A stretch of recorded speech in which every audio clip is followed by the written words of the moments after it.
Y qué sé yo, es algo que estaba a la vista y que con el paso de los años cada vez se iba sintiendo más, pero ahora es un hecho. A partir de la temporada de 2025, el ATP 250 de Córdoba desaparecerá de la gira sudamericana, quedando así los otros tres torneos que son el 250 de Buenos Aires, el 500 de Río y el 250 de Santiago de Chile. ¿Es malo para el tenis argentino? Malísimo, por supuesto, porque estabas jugando un torneo ATP en el país, aunque tenés otro, y que le estabas dando chances de jugarlo a los que ya están afianzados en los Challenger, pero no les alcanzan los puntos para dar el salto a ATP, sumado a las wildcards que se podían dar, los jugadores top que podían estar en el torneo, pero bueno, ahora ya es tarde. No creo estar diciendo ninguna mentira si digo que era otro de los torneos falopa que quizás si fuese en un país choto de Europa todos estaríamos diciendo, pero para que sea así, para eso tráiganlo a Sudamérica. Ahora, si las temperaturas son de arriba de 35 grados, a las primeras y segundas rondas van 10 personas en un estadio con capacidad para 4.200 espectadores, bueno, algo malo está pasando y vamos a tener que cambiarlo de alguna forma. El Córdoba Open era un torneo de nivel 250 que comenzó a jugarse a partir de 2019, reemplazando el ATP de Quito, que fue cancelado por problemas financieros, algo parecido, si querés, a lo que pasa en Córdoba. En la gira, muchos de los mejores jugadores, no muchos, pero Alcaraz siendo el número 1 del mundo estuvo en Argentina, Cameron Norrie, pero en Buenos Aires, no en Córdoba. Antes dije que era un torneo falopa, y el tema es que es así porque la primera edición la ganó el Topo Juan Ignacio Londero. A ver, no tengo absolutamente ningún problema con el Topo, de hecho en ese momento me pareció un buen jugador, ladillero, pero buen jugador, pero que un ATP lo gane Londero, con todo lo que significa un ATP, da mucho que hablar. Ya de por sí tenés mucha competencia con los torneos que se juegan a la misma vez, reparten los mismos puntos, sí, pero el prize money no es el mismo, las ciudades no son las mismas, la temperatura tampoco, la comodidad de los jugadores y todo eso. Porque ahora, sacando el ATP de Córdoba, también está sacando títulos argentinos, como fue este que dije de Londero, el de Juanma Cerúndolo que llegó desde la quali, de Cevita Báez, y el de Darderi. Sí, Darderi es italiano y todo lo que quieras, pero el loco nació en Villa Gesell y es argentino. Una paja que juegue por otra banderita, pero quieras o no, loco es argentino. Pero bueno, lastimosamente, si el torneo no vende, al ATP le chupa un huevo cancelarlo. Aunque en realidad tampoco es que el ATP dice, che, cancelo este torneo y chau, sino que Octagon, la empresa que tiene los derechos de organización del Córdoba Open, es quien lo da de baja. Y por eso nos llama mucho la atención que ahora los torneos importantes puedan llegar a ser en Doha y el que habrá a partir de 2025 en Arabia Saudita, que hay posibilidades de que sea un Master 1000. Y sí, con la plata que hay en estos lugares es imposible decirles que no, aunque dudo que la gente que haya en las tribunas tenga mucha noción del tenis en general, como pasó también con el fútbol o con los grandes premios de Fórmula 1 que se corren en Arabia, en Bahrein, Qatar, Abu Dhabi, porque en cuanto a este torneo en Arabia, está todo dado para que sea en enero, justo antes del Australian Open, que es el primer Grand Slam de la temporada, por lo que también se pasarían por los huevos los primeros torneos de la gira en enero, como Brisbane, Hong Kong, Adelaida, Auckland y hasta la United Cup, que por más de que sea una verga, es algo que se juega. Pero tampoco le quiero echar la culpa a la asociación, porque sí, muy lindo el ATP en Córdoba, pero si no va nadie más que a partir de las semifinales, no hay plata para llevar buenos jugadores, el armado y el montaje en las tribunas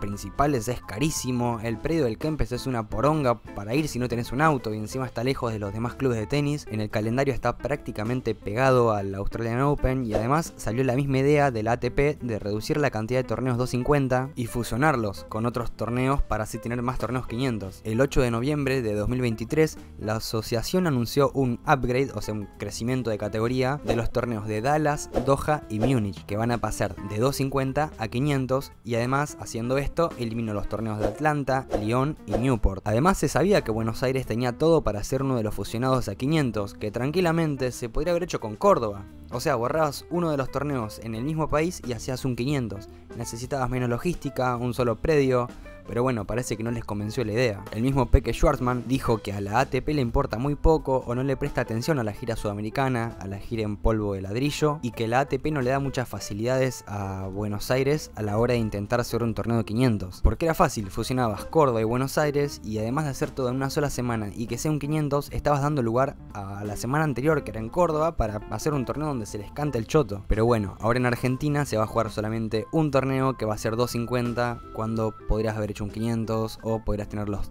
mismos 250 que venía ya hace un par de años. En cuanto a la historia de este torneo, sí que ayudó a los argentinos, desde la perspectiva de los puntos ATP, el dinero y la experiencia fue más que bueno este torneo. Como ya dije, el Topo Londero ganó ahí su primer y único torneo ATP, siendo encima el primero que se jugó en 2019. En 2020 el campeón fue Cristian Garín y ese mismo año se le dio una wildcard a Pedro Cachín y jugaron figuras como Fernando Verdasco, Sonego, Laszlo Dier y el Peke Schwartzman de 2020 que seguía siendo un gran jugador. Lo mismo pasó en 2021 con Juanma Cerúndolo, Tábilo, que también ganó su único título hasta la fecha, y llegando desde la quali, dándole también sus primeros partidos ATP a Tomás Echeverry, con una wildcard a Nicolás Kicker, a Fran Cerúndolo y a Nico Jarry. Mirá lo bueno que fue este certamen para los sudamericanos ya de por sí, que en 2022 recién fue la primera edición en la que el campeón no fue un sudamericano, porque Albert Ramos Viñolas le ganó la final al chileno Alejandro Tábilo, pero ahí sí que habían grandes jugadores, como también un pibito que se llamaba Holger Rune, y 9 de los 16 jugadores que estaban en octavos de final eran sudamericanos. O sea, ¿dónde podía llegar a pasar esto si no era en la gira sudamericana?